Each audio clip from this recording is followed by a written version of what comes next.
가장 중요한 질문은 세 가지 같습니다. 인생이란 무엇인가? 또 인간이란 누구인가? 그리고 하나님은 어떤 분이신가? 이 세 가지의 질문이 가장 중요한 질문이고, 이런 질문들을 보통 이제 인문학이다 또는 저는 기독교적인 인문학이다 그렇게 말을 합니다. 인생과 인간과 하나님 알 수 있는 가장 좋은 길은 성경에 나오는 인물을 연구하는 것입니다. 그 중에 한 사람이 요셉입니다. 제가 이미 목회만 지금 82년에 와서 42년을 목회하면서 제 가장 큰 관심은 이민자들에게 가장 필요한 말씀이 뭘까? 이런데 관심이 많고요. 그러기 때문에 성경에 나타난 인물 가운데 이민자의 삶을 살았던 인물들에 관심이 많습니다. 아브라함이 그러했고요. 오늘 요셉에 대해서 말씀드리겠고요. 야곱도 이민자의 길을 걸어갔죠. 예수님도 이 땅에 이민 오셨죠. 하늘에서 이 땅에 이민 오신 분이기 때문에 이민자들의 삶이 중요한 것입니다. 특별히 요셉의 생애 가운데 이제 전체를 한번 같이 보면서 요셉의 생애 가운데 가장 두드러진 예수님의 모습을 닮은 그 영성이 뭘까? 요셉의 영성과 특별히 용서에 관한 메시지를 좀 나누고 싶습니다. 하나님 꿈을 통하여 놀라운 일을 이루십니다. 요셉은 꿈꾸는 사람이었습니다. 창세기 37장 27절을 보게 되면 요셉이 그들에게 이르되 청하건대 내가 꾼 꿈을 들으시오. 우리가 밭에서 곡식단을 묶더니 내 단은 일어서고 당신들의 단은 내 단을 둘러서서 자라더이다. 꿈을 꾸죠. 이 꿈이 놀라운 꿈이에요. 그래서 꿈에서 어떤 예고편을 보는데요. 곡식단, 곡식에 관한 거고요. 또 하나는 이제 절하더이다. 그러니까 두 가지 이미지가 있죠. 하나는 곡식에 관한 문제가 있고 또 하나는 이제 절하는 것인데 꿈을 꾸죠. 꿈을 꾸는 얘기를 듣고 형제들이 미워해요. 8절에 보면 그 형들이 그에게 이르되 내가 참으로 우리 왕이 되겠느냐. 왕이란 말이 나와요. 왕. 다스리겠느냐. 참으로 우리를 다스리게 되겠냐 하고 그의 꿈과 그의 말로 말미암아 그를 더욱 미워하더니 하나님이 요셉에게 꿈을 주었는데 꿈 얘기를 했더니 형제들이 싫어합니다. 꿈꾸는 사람이 많지 않습니다. 근데 꿈꾸는 사람은 미움을 받게 되어 있습니다. 9절에 보면 요셉이 다시 꿈을 꾸고 두 번 꿈을 꿔요. 이게 굉장히 중요한 거죠. 그러니까 하나님의 스토리 속에, 특별히 요셉 스토리 속에 보게 되면 영화의 드라마와 거의 비슷해요. 왜냐하면 영화의 모든 드라마의 그 핵심을 요셉의 스토리에서 가져온다고 그래요. 할리우드에서 이제 요셉의 스토리 안에서 영화의 드라마의 그 스토리를 가져온다고 그래요. 모든 드라마에는 이렇게 단서가 있죠. 하나 이게 툭 던지고 가죠. 꿈 또는 곡식 또는 엎드려 절하는 것 왕 이렇게 두 번 꿈을 꾸죠. 왜냐하면 뒤에 보면 술 맡은 관원장과 떡 맡은 관원장 두 꿈을 해석해 주고요. 또 바로의 꿈이 두 번 꾸죠. 이게 두 번이 나온 다시 꿈을 꾸고 그 형들에게 말하 이르되 내가 또 꿈을 꾼즉 해와 달과 열한 별이 내게 절하야 되다 아니라 굉장한 꿈이죠. 이번에 꿈이 더 커요. 해와 달과 열한 별이 내게 절하야 되다 아니라 10절에 보면 그가 그의 꿈을 아버지 형들에게 말하며 아버지가 그를 꾸짖고 그에게 이르되 내가 꾼 꿈이 무엇이냐 나와 내 어머니와 내 형들이 참으로 가서 땅에 엎드려 내게 절하겠느냐. 꿈이 너무 큰 거예요. 여러분 꿈은 항상 큰 거죠. 작은 꿈은 꿈도 아니죠. 꿈은 현실보다는 너무 다른 거예요. 너무 다른 꿈. 이제 이런 꿈들을 안고 우리 이제 이민자들이 미국에 오기도 하고, 또 750만 우리 한국 이민자들이 지금 전 세계에 나가 있습니다. 뭐 어떨 때는 198개국이라고 그러는데 굉장히 유대인보다 더 많이 나가 있고요. 우리 한국 굉장한 사람들이죠. 근데 놀라운 얘기를 했어요. 장시 30장 11절 오면 그의 형들은 시기하되 그의 아버지는 그 말을 간직해 두었더라. 야곱이 요셉의 꿈을 들으면서 너무 놀라운 꿈을 꾸고 있는 거죠. 왜 놀랐을까요? 그 이유는 뭐냐면 하나님의 꾼 꿈은 다음 세대에 전수되고 그리고 성취됩니다. 그러니까 야곱이 아버지 이삭에게 축복 기도를 받았을 때 야곱은 전혀 이해할 수 없는 축복 기도를 받았어요. 그 축복 기도가 창세기 27장 29절에 나오는데요. 만민이 너를 섬기고, 지금 이삭이 야곱에게 축복을 빌어주는 거예요. 만민이 너를 섬기고 열국이 내게 굴복하리니 내가 형제들의 주가 되고 내 어머니 아들들이 내게 굴복하며 너를 저주하는 자를 저주를 받고 너를 축복하는 자는 복을 받기를 원하노라. 여기 보세요. 야곱이 아버지가 복을 빌어주는데 이 복이 보통 복이 아닙니다. 만민이, 열국이, 이런 얘기를 하고 있는 거예요. 근데 지금 그 야곱의 생애 속에는 전혀 그런 일이 일어나고 있지 않은 거예요. 만민이 그를 섬기지도 않고 열국이 그를 섬기지도 않는 거예요. 그런데 그의 아들 요셉이 꾼 꿈을 보니까 그런 꿈을 꾸는 거예요. 아버지 이삭이 자기에게 해준 축복 기도가 지금 요셉의 꿈하고 비슷한 거죠.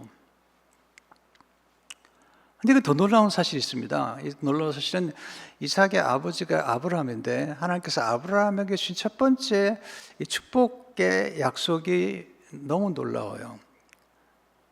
왜냐하면 이스라엘 역사를 아시지만 이스라엘 역사 가운데 첫 번째 왕은 사울 왕이고 그리고 다윗입니다. 그러니까 아브라함 후손 가운데 왕이 등장하는 것은 꽤 늦게 등장합니다. 그런데 하나님께서 아브라함에게 주신 축복의 약속이 창세기 17장 5절에 나오는데 이제부터는 내 이름을 아브라함이라 하지 아니하고 아브라함이라 하리니 이는 내가 너를 여러 민족의 아버지가 되게 함이니라. 여러 민족이 나오죠. 내가 너를 심히 번성하게 하리니 내가 내게서 민족들이 나게 하며 그 다음 보세요. 왕들이 내게로부터 나오리라. 근데 아브라함이 이 말씀을 받았을 때 이해가 안 되죠. 왕들이 나온다니요. 근데 이삭이 나중에 아버지의 축복을 이어받아서 하나님께서 이삭에게 축복을 주시고 그리고 이삭이 야곱에게 축복을 빌어줄 때 바로 이 기도, 이 약속을 따라서 지금 축복을 해주고 있는 거예요. 나중에 하나님께서 야곱에게 주신 축복도 놀라워요. 창세기 35장 11절을 보시면 하나님 그에게 이르시되 너는 나는 전능한 하나님이라 생육하며 번성하라. 한 백성과 백성의 총회가 내게서 나오고 그 다음 보세요. 왕들이 내 허리에서 나오리라. 왕들이 내 허리에서 나오리라. 그러니까 아브라함에게 주셨던 축복이 이삭과 지금 이 야곱에게 내려왔는데 야곱이 창세기 35장 11절에서 하나님께서 왕들이 내 허리에서 나오리라고 하신 그 말씀을 지금 창세기 37장에서 요셉이 꿈을 꿨는데 요셉의 꿈이 그런 꿈이에요. 정치가가 돼서 해와 달과 별들이 절을 하는 거죠. 물론 그것은 이제 아버지, 어머니, 형제들에 관한 모습이긴 하지만 그러나 그 꿈의 이미지 속에는 요셉이 이제 정치가가 되는 것입니다. 자, 이게 이제 다음 세대가 이어지는데 이 큰 꿈이나 큰 축복은 한 세대에서 다 이루어지지 않아요. 아브라함의 축복이 이삭에게로, 이삭의 축복이 야곱에게로 흘러내려갑니다. 또 야곱의 축복이 12지파에서 요셉의 두 아들에서 이제 유다로 내려가죠. 이게 굉장한 하나님의 큰 이제 그림을 우리가 볼 수가 있는 것입니다. 지금 이제 오늘 밤에 나오신 성도 한 분 또는 이제 비대면으로 말씀 듣는 분도 계실 텐데, 지금 하나님의 축복이 여러분에서 끝나는 게 아닙니다. 여러분이 기도하고 헌신하는 그 축복들이 이제 자녀들에게 전수가 되고 그 자녀가 또 이제 손주들에게 내려가는 거죠. 아브라함, 이삭, 야곱, 그리고 요셉 이렇게 이어지는 것입니다. 근데 왜 하나님은 꿈을 주시는 걸까요? 첫째로 하나님은 꿈을 통해서 평범한 사람을 비범하게 만드십니다. 요셉이 평범한 사람이죠. 장 30장 1절 3절을 보게 되면 야곱이 가나안 땅 곧 그의 아버지가 그런 땅에 거주하시니 야곱의 족보는 이러하니라. 요셉이 17세의 손으로 그의 형들과 함께 양을 칠 때 그의 아버지의 아내들 비라와 실바의 아들과 더불어 함께 있었더니 그들의 잘못을 아버지에게 말하더라. 요셉은 노년에 얻은 아들이므로 이스라엘 여러 아들보다 그를 더 사랑하므로 그를 위하여 채색 옷을 지었더니. 요셉이 어린 나이에 대단하지 않아요. 양치는 목동입니다. 그리고 형제들의 잘못을 아버지에게 고자지른 그런 미숙한 사람이에요. 그러니까 요셉의 인격이 처음부터 훌륭하지 않습니다. 아버지에게 형제들의 잘못을 구하는데 집안이 좋은 집안이 아니에요. 요셉이 성장한 가정은 역기능적 가정입니다. 아버지가 아내를 4명 두고 있습니다. 4명. 배달의 형제가 12명입니다. 자, 우리는 이렇게 생각하죠. 좋은 가정에서 좋은 자녀가, 좋은 인물이 나올 거라 생각하지만 꼭 그렇지 않습니다. 하나님은 또 그렇지도 않으세요. 하나님의 이렇게 역기능적인 가정, 이런 아주 복잡한 가정에서 지금 요셉을 키우고 있는 것입니다. 이게 인생입니다. 이게 우리가 살아가는 세상입니다. 근데 문제는 이제 아버지가 편애하는 거죠. 왜냐하면 아들 가운데 라헬에게서 태어난 아들이 둘인데 요셉과 베냐민입니다. 야곱은 라헬을 사랑했죠. 하나님의 더 큰 그림은 레아에게 있습니다. 레아가 낳은 아들이 유다입니다. 하나님의 놀라운 스토리들이죠.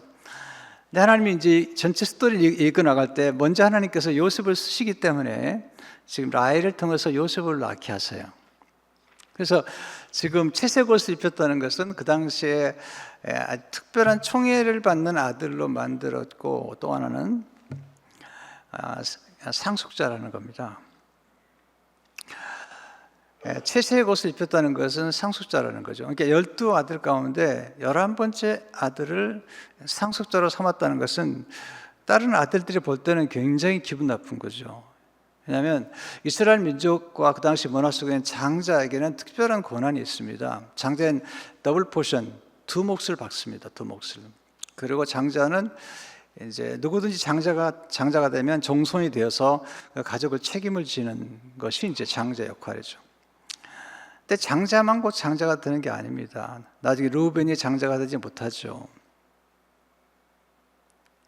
또 에서가 장자가 되지 못하죠. 야곱이 되죠.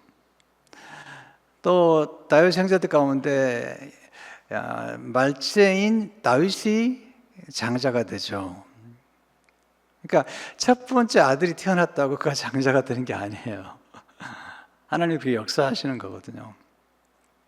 근데 장자는 굉장히 중요해요. 근데 누가 장자의 역할을 하냐가 중요한데 채색 옷을 입혔다. 자, 이게 또 스토리가 재미있어요. 야곱의 스토리 전체가 옷입니다. 채색 옷. 나중에 가면 이제 세마포 옷을 입기도 하고, 나중에 이제 요셉이 이제 형들에게서 채색 옷이 벗겨집니다. 채색 옷이 벗겨지고 주예수의 종의 옷을 입습니다. 나중에 종이 옷이 벗겨지고 죄수의 옷을 입습니다. 죄수의 옷을 벗고 나중에 이제 총리의 옷을 입습니다. 이제 이게 스토리입니다. 이게 이제 하나님이 드라마를 되게 좋아하시는데 이 드라마 속에 지금 연결되어 있는 것입니다. 그러니까 누군가의 사랑을 받는다는 것은 굉장히 좋은 겁니다. 그러나 누군가의 사랑을 받는다는 것은 동시에 누군가의 미움을 받는 것입니다. 가장 어리석은 사람은 누구냐면 모든 사람에게 사랑을 받을 거라고 생각하는 겁니다. 그리고 모든 사람을 기쁘게 해주려는 겁니다. 그런 일은 없습니다. 그건 인생에서 절대로 가능하지 않습니다. 예수님도 이 땅에 계실 동안에 모든 사람의 사랑을 받지 못하셨습니다. 그리고 가장 가까운 제자들에게 미움을 받았고, 아니 미움보다도 배신을 당했고, 그리고 다 도망갔습니다. 예수님은 모든 사람을 다 기쁘게 하지 않으셨습니다. 바리새인들을 향해서 회칠한 무덤이요, 모든 사람을 기쁘게 했다면 예수님 십자가에 들어갈 필요가 없습니다. 기억하세요. 여러분을 모든 사람이 좋아할 수 없다는 것, 좋아하지도 않는다는 것을 알아야 되고, 그 다음에 여러분도 모든 사람을 기쁘게 할 수 없다는 걸 알아야 되고, 여러분도 모든 사람과 영원히 같이 갈 수 있는 건 아니라는 거예요. 사람마다 유통기간이 있다는 거예요. 인연에는 유통기간이 있는 거죠. 그래서 만나고 헤어지는 것들이 이게 반복이 되는 거예요. 이걸 알면 인생을 좀 가볍게 살 수가 있습니다. 이걸 모르면 이제 힘든 겁니다. 저도 이미 목회하면서 모든 성도의 사랑을 받아야 되겠다, 존경을 받아야 되겠다, 모든 부목사님들에게 존경을 받아야겠다, 이런 생각을 한때 했는데 지금은 전혀 하지 않습니다. 네. 그 생각을 버렸더니 살이 찌기 시작했습니다. 네, 그럴 수가 없습니다. 미움을 받을 수밖에 없죠. 그래서 창세기 30장 4절에 보면 그 형들이 아버지가 형들보다 그를 더 사랑함을 보고 그를 미워하여 그에게 편안하게 말할 수 없었더라. 물론 이제 야곱이 편애한 건 잘못된 것이지만 요셉에게는 아버지의 사랑을 받은 건 굉장히 중요한 겁니다. 왜냐하면 아버지의 사랑을 충분히 받았기 때문에 요셉은 늘 건강한 자존감이 있습니다. 미국에서 지금 통계가 나오는데요, 비교적 건강한 자녀들로 성장하는 사람들의 대부분은 할머니, 할아버지의 무조건적인 사랑을 받은 사람들이라는 거예요. 미국 사람의 통계입니다. 성장하는 과정에서 누군가로부터 전폭적인 사랑, 무조건적인 사랑을 받은 경험이 있는 사람, 그런 사람은 이 땅에 살면서 건강하게 살아갈 수가 있고 고난 중에도 회복력이 강한 것입니다. 부모는 좋죠. 근데 야곱에게 요셉은 전폭적인 사랑을 받았습니다. 형제들에게는 전폭적인 미움을 받았습니다. 그러나 요셉은 아버지의 사랑을 품고 평생을 삽니다. 요셉은 두 가지, 하나는 하나님 주신 꿈, 또 하나는 아버지의 사랑. 이 꿈과 사랑이 그걸 움직이는 거고, 그리고 하나님을 신뢰하는 믿음이 같이 움직이는 거죠. 5절에 보면 요셉이 꿈을 꾸고 자기 형들에게 말하며 그들이 그를 더욱 미워했더라.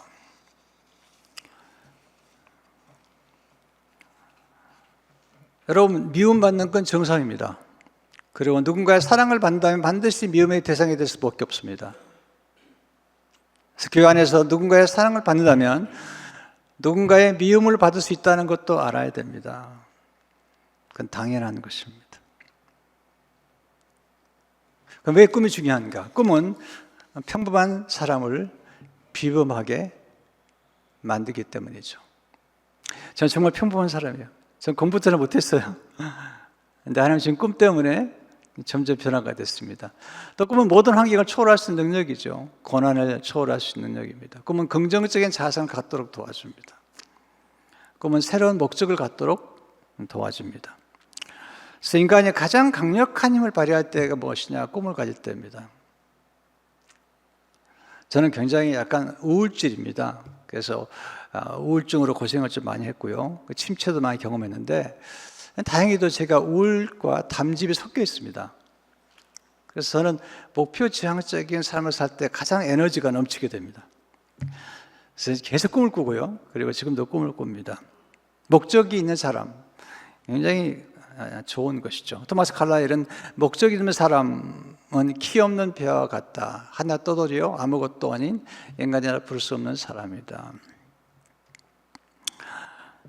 근데 성경은 놀라운 얘기래요. 성령 충만한 사람은 꿈꾸는 사람이라는 거예요. 꿈은 성령이 주신다는 거죠. 사도행전 17을 보게 되면 하나님 말씀하시기를 말세 내가 내 영을 모두 육체에게 부어주리니 너희의 자녀들이 예언할 것이요 너희 젊은이들은 환상, 비전을 보고 너희 늙은이들은 꿈을 꾸리라. 꿈은 나이를 초월합니다. 이 중요한 것입니다. 요셉은 성령 충만했습니다. 그런데 11 형제는 성령 충만하다는 기록이 없습니다. 요셉이 성령 충만한 사실은 그는 꿈꾸는 사람이었고 그는 지혜롭고 명철한 사람이었습니다. 왜냐하면 성령께서 지혜와 명철을 주신 것입니다. 자, 요셉에게 성령이 함께한다는 사실을 누가 알아봤냐면 바로 왕이 알아봤습니다. 바로 왕이.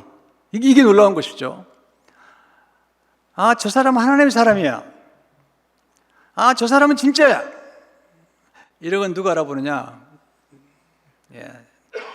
다른 사람이 알아보는 거죠. 바로가 말하죠. 장 41장 38, 39절을 보게 되면 바로가 그 신하들에게 이르되 이와 같이 하나님의 영에 감동된 사람을 우리가 어찌 찾을 수 있으리요 하고 요셉에게 이르되 하나님이 모든 것을 내게 보이셨으니 너와 같이 명철하고 지혜 있는 자가 없도다. 요셉의 명철과 지혜는 성령님을 통해서 임한 것입니다. 요셉과 그 형제들의 차이를 만들어내는 것은 꿈과 성령 충만이었습니다. 꿈은 요셉을 지탱하고 붙잡아준 거대한 힘이었습니다. 나중에 창세기 42장 9절에서 그가 형제를 만날 때 이런 얘기를 하죠. 요셉이 그들에게 대하여 꾼 꿈을 생각하고 그들에게 이르되 너희는 정탐 꾼들이라 이 날에 틈을 엿보려고 왔느니라. 요셉이 17세에 꿈을 꿨는데 그 형제들을 만난 게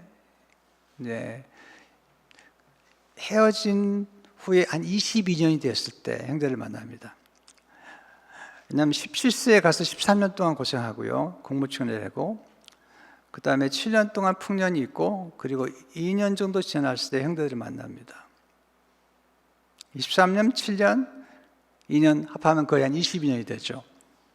22년 만에 형제들을 만났는데 요셉이 꿈을 생각하고 있습니다. 이게 꿈이 정말 중요한 것입니다. 왜냐하면 꿈을 꾸게 되면 우리는 미래를 준비하게 되고 꿈을 꾸게 되면 어떤 고난도 이겨냅니다. 우리가 자녀들을 향해서 자녀들 향한 꿈을 가지면 우리 부모들이 견뎌냅니다. 어떤 어려움도 이겨내고 자녀를 키웁니다.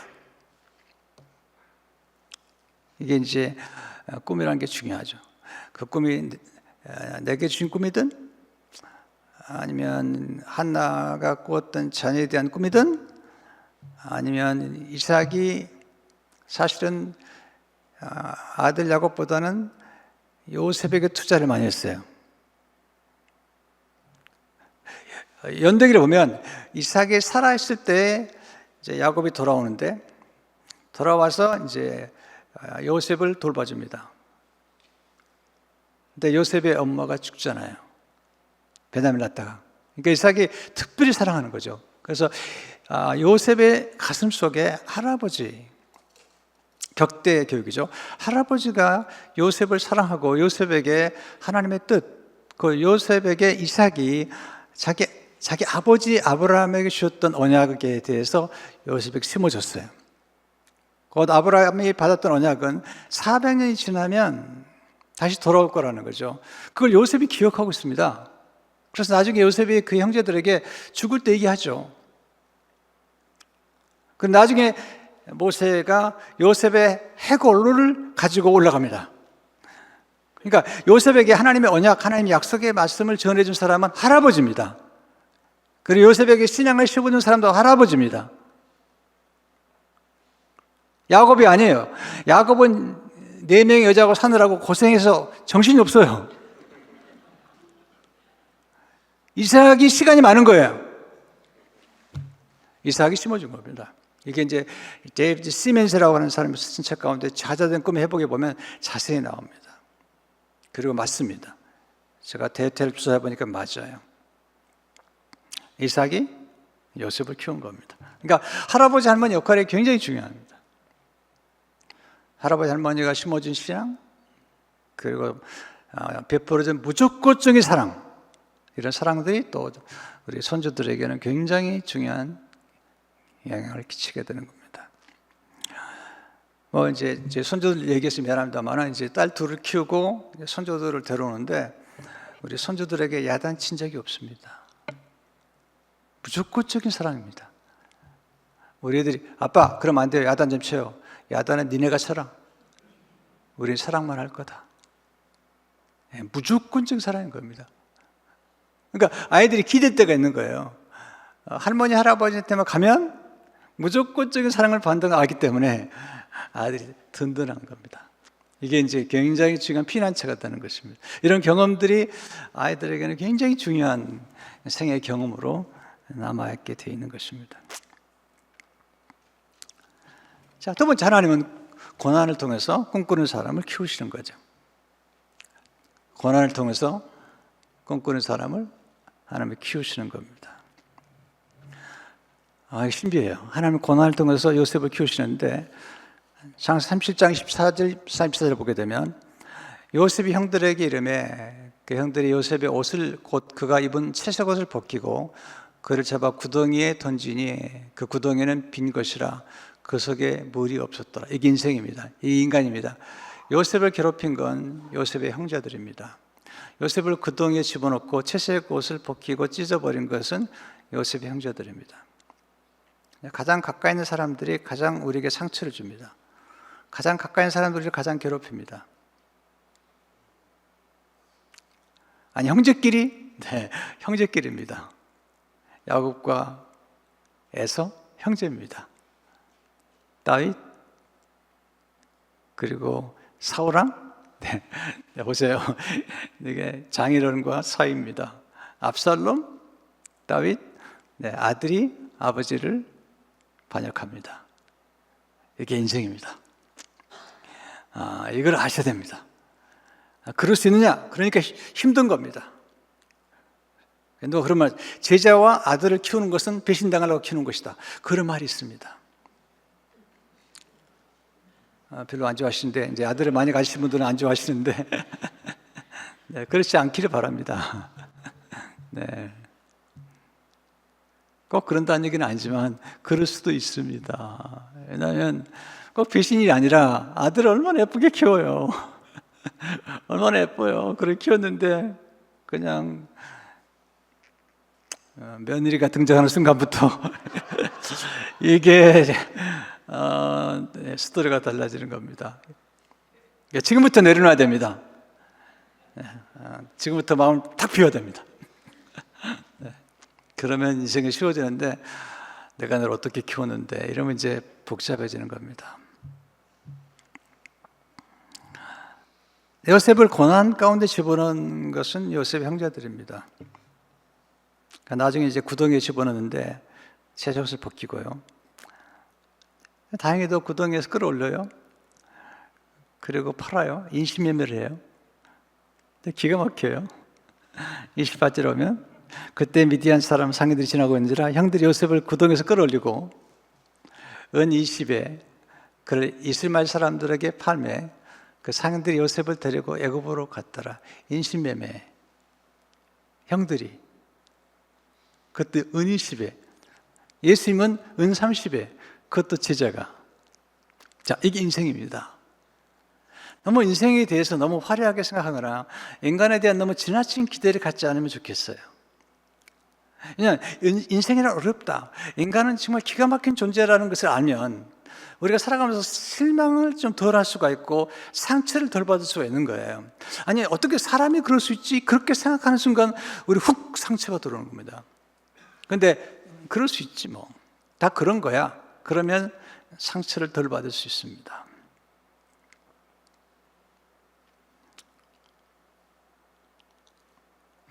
그래서 요셉이 채색옷을 찢을 때 형제들이 요셉의 꿈을 찢어버립니다. 요셉의 비전을 찢어버립니다. 그리고 하나님께서 다시 그를 이제 새롭게 하십니다. 하나님이 그렇게 역사하시는 거예요. 꿈을 꾸면 꿈이 당장 이루어지면 좋겠는데 그 꿈을 이루는 모든 과정이 너무 지난한 과정이죠. 너무 고통스러운 과정인 거죠. 기가 막힌 과정인 거예요. 저도 이미 목회하면서 참 어려움을 많이 겪었습니다. 네, 정말로 말할 수 없는 어려움을 겪었습니다. 근데 거기서 하나님 저를 훈련시키셨습니다. 네, 다행히도 제가 아주 정말 큰 어려움을 당한 적이 여러 번 있었는데 그 어려움일 때마다 하나님 제 마음속에 평강을 주셨어요. 그리고 미움을 거둬 가셨어요. 미움을. 누구도 미워하지 않도록 거둬 가셨어요. 궁금하시죠? 어떻게 그렇게 말할 수 없는 배신과 모욕과 수치를 당하면서 그것도 교인들에게, 그것도 장로님들에게 그런 수치를 당하면서 내가 평강을 유지할 수 있었냐면 요셉을 공부했기 때문이에요. 네, 요셉을 공부했기 때문이죠. 또 다윗을 공부했기 때문이에요. 인간이 그럴 수 있다.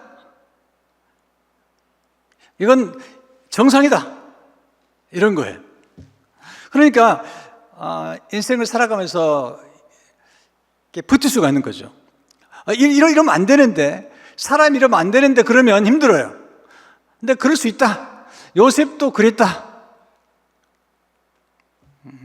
다윗도 그랬다. 착한 일을 해도 감옥에 들어갈 수 있다. 착한 일 해도 고발당할 수 있다. 이제 이런 것들이 이제 우리로 하여금 인생을 좀 쉽게 살아가게 만드는 거죠. 하나님 낯선 만남을 통해서 요셉을 축복해 주세요. 창세기 39장 1절에 3절을 보게 되면 요셉이 이끌려 애굽에 내려가며, 보세요. 이게 이제 수동태예요. 이끌려 가는 거예요. 내가 원한 게 아닙니다. 그것도 내려가는 겁니다. 먼저 올라가기 전에 내려가는 거예요. 그리고 수동태예요. 내가 원하지 않은데 애굽으로 가요. 근데 이게 하나님의 꿈을 이루고 가는 거예요. 고난의 수레를 탔는데 이게 꿈을 이루고 가는 거예요. 하나님이 요셉의 꿈이 너무 커요. 그래서 가나안에서는 그 꿈을 이룰 수 없어요. 그 꿈을 이룰 수 있는 곳으로 데려가야 되는데 그 방법은 고난밖에 없어요. 그래서 하나님께서 그를 지금 고난의 수레에 태워가지고 지금 끌려가는 거예요.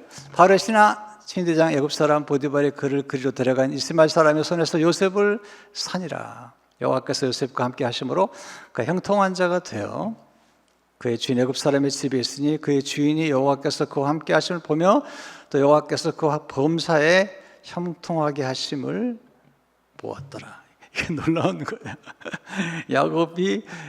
요셉이 야곱의 사랑을 받을 때는 하나님이 함께 하셨다는 말이 없어요. 근데 야곱이 애굽에 끌려가니까, 고난 속으로 가니까 여호와께서 함께 하셨다. 그리고 또 놀라게 나와요. 형통했단 말이 나와요. 근데 요셉이 국무총리가 되었을 때 형통했다는 말이 나오지 않아요. 국무총리가 된 것이 형통한 게 아니라 임마누엘, 하나님이 함께 하시는 것이 형통한다는 거예요. 이게 이제 가장 중요한 메시지예요. 국무총리가 되는 걸 우리는 형통으로 생각하는데 성경은 그렇게 얘기하지 않아요. 요셉의 생애를 보시면 요셉이 국무총리가 됐을 때 형통하다는 말 쓰지 않고 그 하나님이 함께 하실 때 형통했고, 나중에 이제 감옥에 가잖아요. 근데 감옥에 갔을 때도 하나님이 함께 하심으로 그가 또 형통한 자가 되죠. 참 놀라운 경험들입니다. 근데 중요한 것은 이제 요셉이 이제 보디발의 집 들어가는데 그 보디발의 집에 갔을 때 요셉의 태도가 참 훌륭해요. 이게 중요한 거예요. 이게 적응력이 탁월해야 되는데 적응을 잘해요. 형제들의 상처를 받은 것 때문에 그가 얼굴이 어둡지 않아요. 자, 그는 어떻게 살았는가? 첫째로 하나님이 머물게 한 곳에서 그런 최선을 다했어요.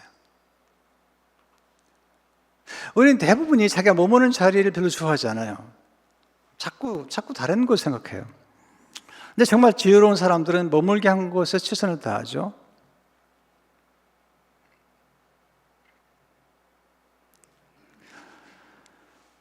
제가 아는 목사님은 3년 동안 저랑 같이 있었는데 옛날에 있던 교회입니다. 옛날에 있던 교회인데 3년 있다가 그냥 쭉 떠났어요. 내가 그러겠습니다. 목사님은 가방도 풀지 않고 있다가 가시는 거예요. 네, 3년 동안 최선을 다하지 않았어요. 네, 가방도 풀지 않고 가시는군요. 네. 정말 훌륭한 사람들은 항상 머무는 곳에 최선을 다하는 거예요. 내일 떠날지언정 오늘 머무는 곳에서 끝까지 최선을 다하는 거예요. 두 번째, 모든 환경을 배움과 성장의 기회로 삼는 것입니다. 그럼 불평하지 않습니다. 그는 거기서 최선을 다합니다. 애굽의 문화를, 애굽의 언어를, 그리고 애굽의 정치를 배웁니다. 세 번째, 질서를 잘 지키는 겸손한 성품을 형성하는데 요셉이 참 질서를 잘 지키고, 요셉은 겸손한 사람이 누구냐면, 겸손한 사람은 자기의 질서를 아는 거예요. 자기의 위치를 아는 거예요. 나중에 요셉이 보디발의 아내 유혹을 받죠. 그때 아주 중요한 얘기래요. 장세기 39장 89절에 보면 요셉이 거절하며 자기 주인의 아내에게 이르되 내 주인이 집안의 모든 소유를 간섭하지 아니하고 다 내 손에 위탁하시니 이 집에는 나보다 큰 이가 없으며, 굉장한 신뢰를 받았어요. 낯선 만남 가운데 주인이 아무것도 내게 금하지 아니하였어도 금한 것은 당신뿐이니 당신은 그의 아내임이라. 그런데 내가 어찌 이 큰 악을 행하여 하나님께 죄를 지으리까. 하나님 경외였거든요. 근데 중요한 것은 그는 경계가 있어요. 지킬 경계. 이 경계를 넘지 않았습니다. 여러분, 교회에서도 마찬가지예요. 경계를 넘으면 안 돼요. 여러분, 경계가 중요한 거예요. 경계가. 철로가 있잖아요. 철로를 떠나면 경계를 벗어나는 거죠. 탈선하는 거죠. 요셉의 탁월한 점은 항상 경계를 지켜요. 항상 바로에게 영광을, 그리고 하나님께 영광을 돌립니다. 자기가 취하지 않습니다. 그러니까 가정에서도 교회에서도 마찬가지로 이런 일정한 경계를 잘 지켜야 됩니다. 이 경계 안에서 자유로운 것이지, 이 경계를 넘어가는 것은 아주 위험한 것입니다. 근데 하나님이 요셉을 어떻게 축복하냐면, 고난이 찾아올 때마다 낯선 만남을 통해서 축복하십니다. 여러분, 낯선 만남을 굉장히 중요하게 생각해야 됩니다. 우리는 이제 좋은 만남이 중요한 건데요. 좋은 만남과 함께 낯선 만남들을 항상 기대해야 됩니다. 그래서 교회도 계속 교회가 부흥하려면 새로운 신자가 계속 와야 돼요. 그리고 새로운 신자가 낯선 신자들이 와서 교회에 정착을 해야만이 교회가 다이나믹해집니다. 새로운 생명이 태어나야 돼요. 새로운 생명이 태어나지 않은 교회는 이미 죽어가는 교회입니다. 새로운 제품, 새로운 새싹이 태어나지 않은 숲은 죽어가는 것입니다. 교회가 아이들의 울음소리나 웃음소리가 없다, 이미 교회는 이제는 끝나는 것입니다. 교회는 새로운 사람들이 계속 와야 됩니다. 낯선 사람들이 와야 되고, 여러분도 낯선 만남을 기대해야 됩니다. 왜냐하면 하나님께서 요셉을 축복할 때 익숙한 만남이 아니라 낯선 만남을 통해 축복하시는 거죠. 나중에 감옥에 들어가잖아요. 창세기 39장 20절 23절을 보게 되면, 요셉의 주인이 그를 찾아오게 가더니 그 옥은 왕의 지수를 가두는 곳이었더라. 요셉이 옥에 갇혔으나 여호와께서 요셉과 함께 하시고 그의 인자를 더하사, 거기서 하나님이 함께 하세요. 이게 임마누엘이죠. 인자를 간사 은혜를 받게 하심에 간수장이 옥중 죄수를 다 요셉의 손에 맡김으로 그 재반 사물을 요셉이 처리하고 간수장은 그의 손에 맡긴 것을 무엇이든지 살펴보지 않았으니 이는 여호와께서 요셉과 함께 하심이라. 여호와께서 그를 범사에 형통하게 하셨더라. 여기서 형통이 나와요. 감옥에 있을 때 형통이 나오고, 근데 물론 이제 애굽 국무총리가 됐을 때 물론 형통하죠. 근데 성경은 그 애굽의 국무총리에서 활동했던 것을 형통이라고 말하지 않아요. 하나님이 함께 하셨다는 사실. 그리고 고난 중에도 하나님을 의지했고 그는 최선을 다하죠. 감옥에 들어가서 최선을 다해요. 거기서 섬기죠. 여러분, 새로운 만남, 낯선 만남이 중요한 거예요. 새로운 만남은 새로운 지식과 정보를 제공해 줍니다. 또 새로운 문을 열어줍니다. 새로운 기회가 찾아옵니다. 다른 새로운 만남을 또 연결시켜 주고요.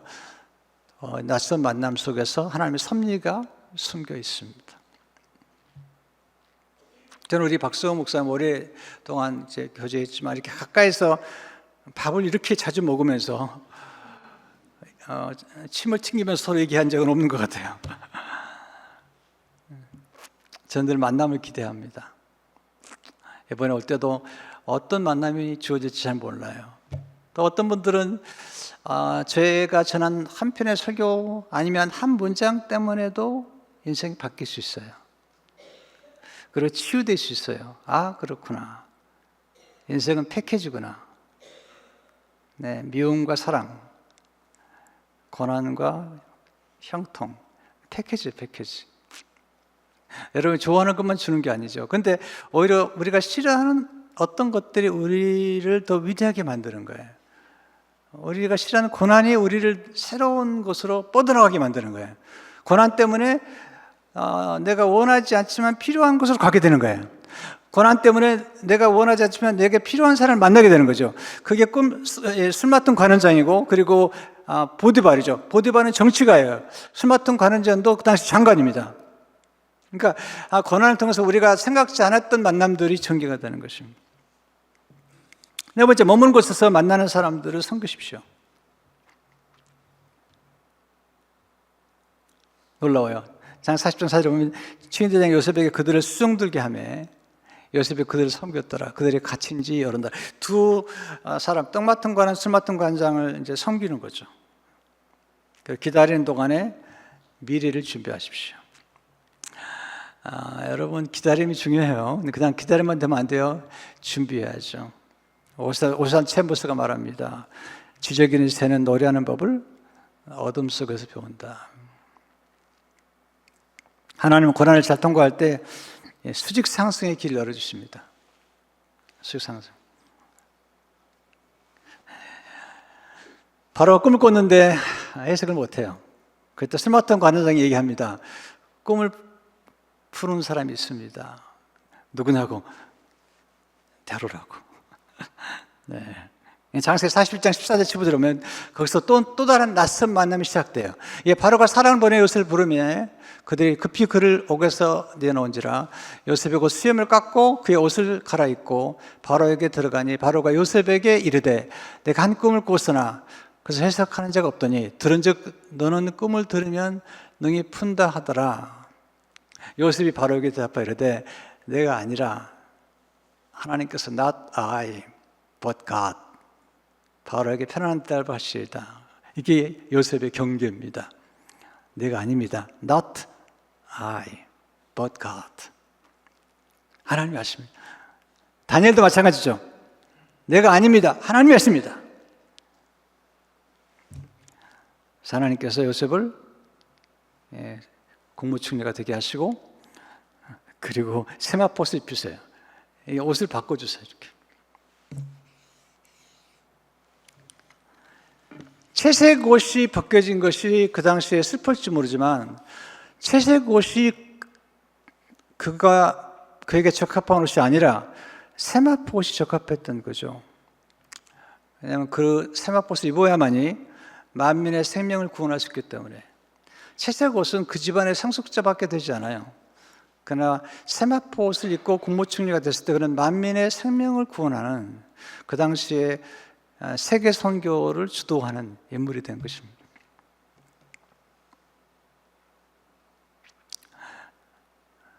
네 번째, 하나님의 용서를 통해서 풍성한 복을 베풀어 주십니다.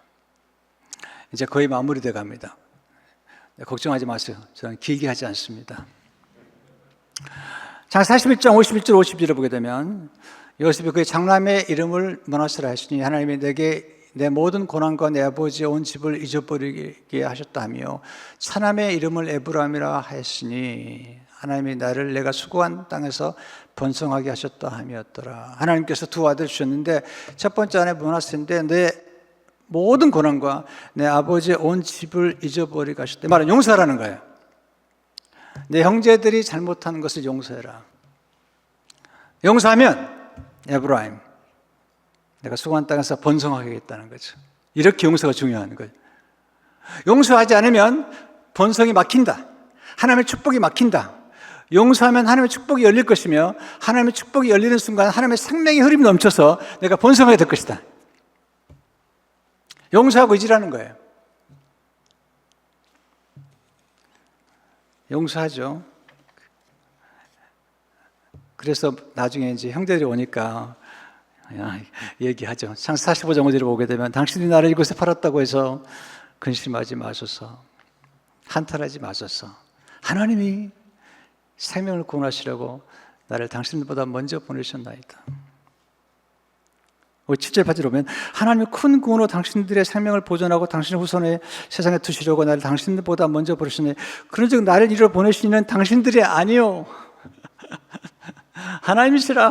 하나님이 나를 바로 여기 아버지로 삼으시고 그 온 집의 주로 삼으시며 애굽 온 땅의 통치자로 삼으셨나이다. 이게 얼마나 놀라운 깨달음인지 몰라요. 반인이 받은 고난에 대해서 해석을 하는 거죠. 하나님이 하셨다는 거죠. 그리고 형제들을 미워하지 않습니다. 그리고 용서합니다. 나중에 얘기하죠. 형제들 와서 또 용서하라니까 용서하면서 50장 20절에 이렇게 50장 20절에 당신들은 날 헤아려 했으나 하나님은 그 손으로 바꾸사 오늘과 같이 많은 백성의 생명을 구원하게 하시려 하셨나니. 그러면서 21절에 보면 당신들은 두려워하지 마소서. 내가 당신과 당신들의 자녀를 그리다 하고 그들을 간곡한 말로 위로하였더라. 용서하고 축복해 줍니다. 그래서 역전의 드라마가 이루어집니다. 역전의 드라마가 이루어집니다. 그래서 나중에 형제들을 만났을 때 요셉이 재밌어요. 옷을 나눠줍니다. 형제들이 자기가 옷을 찢었잖아요. 채색 옷을 벗겼잖아요. 옷을 나눠줘. 스토리가 창세기 45장 22절을 보게 되면 또 그들에게 다 각기 옷 한 벌씩을 주되 베냐민에게는 자기 동생이죠. 은 300과 옷 5벌을 주고. 근데 이 꿈이 예수님께로 와서 완성이 되죠. 예수님이 은 30에 팔리죠. 그리고 우리에게는 예수님의 옷을 입혀주세요. 의의 옷을 입혀주세요. 그리고 우리를 용서해 주시죠. 예수님 오신 가장 중요한 이유는 우리의 죄를 용서해 주시기 위해서 오셨어요. 그런데 거기서 끝나지 않죠. 예수님 옷을 입혀주시고 우리를 장자로 삼으셨어요. 이게 크리스마스 성탄의 메시지입니다. 기도하겠습니다. 하나님 아버지, 우리 요셉의 생애를 우리가 한번 돌이켜보면서 인생이란 무엇이며 인간이란 누구이며 무엇이 우리 인생을 축복되게 만드는지, 예수님 이 땅에 오신 이유가 뭔지, 은 30에 팔려 십자가에 돌아가시되 그것도 자기 백성들에게, 그것도 하나님 아버지께 버림받아서 우리 때문에 고난을 받으시고 용서하신 그 사랑을 기억하게 하시며 그 임마누엘, 하나님의 놀라운 사랑, 그 은혜를 기억하는 귀한 교회가 되게 하옵소서. 예수 이름으로 기도합니다.